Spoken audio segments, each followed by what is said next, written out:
Can we all just like take a moment to just appreciate this? Like sitting at this table in this set, like Jesus and his friends sat down at a table just, kind of like this, at least in this setting with friends. And he did that about 15 hours before he would be hanging on a cross. By all accounts, it was probably one of the most uncomfortable meals in history, actually. There was forced foot washing.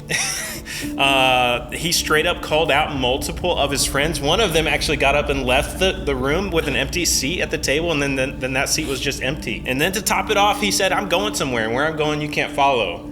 He said, I'm leaving to his friends. It must have been hard.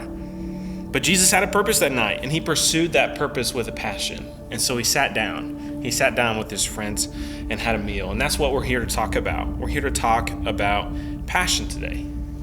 The passion of Christ. Here's what it says in Isaiah 59:17. He put on righteousness as body armor and a helmet of salvation on his head. And he put on garments of vengeance for clothing. And he wrapped himself in zeal or passion as a cloak. I think one of the best ways we can start the conversation is just by asking, what is passion? That's an excellent question. I know for me, passion is truly a strong and intense emotion or enthusiasm that one feels towards something or someone. It's that driving force that motivates and inspires us to pursue our goals, interests, and desires with great zeal and dedication. I think Chris nailed it, but just to add another perspective, I look at passion as could be an obsession or a compulsion.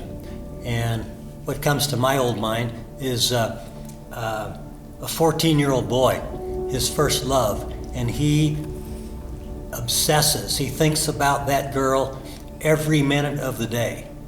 And not that he knows what love is so much or passion, but I think that example demonstrates the intensity of my understanding what passion is.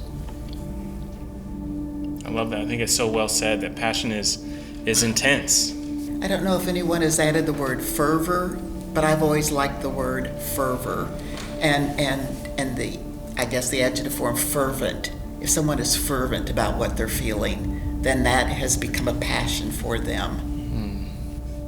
I think passion could also tie into the word dedication. So you have a dedication to something. If you're passionate enough about something, you're dedicating your whole life to your passion. So whether that's sports or academics or you even see it a little bit in Jesus' life, Jesus' passion for people, like dedicating your whole life towards something, I think is the ultimate passion. For a slightly different interpretation, so through high school and college, I studied American Sign Language. So when we were talking about what is the definition of passion, I looked it up in the Sign Dictionary, and the words that they were using was a deep wish and a deep wanting. And then for the passion of Christ is a sign for suffer, but with like more feeling, not just suffer, just suffer. I agree with every one of them, but it also should be said that it shouldn't be constantly changing. Passion, if you're dedicating enough time to it, it should be always consistent, and it should be like one or two things. You can't have it be constantly changing, or else it'd be more or less a hobby. I love that. I think it's such a great genesis to our conversation, and so much of what everyone is saying, like passion touches our lives. Whether from like there's a version of it that maybe can be obsessive or even get to the point where it's maybe not not what we want, but then there's a beautiful version of it, and that's the version we want to discover more in Jesus as we celebrate the resurrection and his life and put our minds in the frame of this table.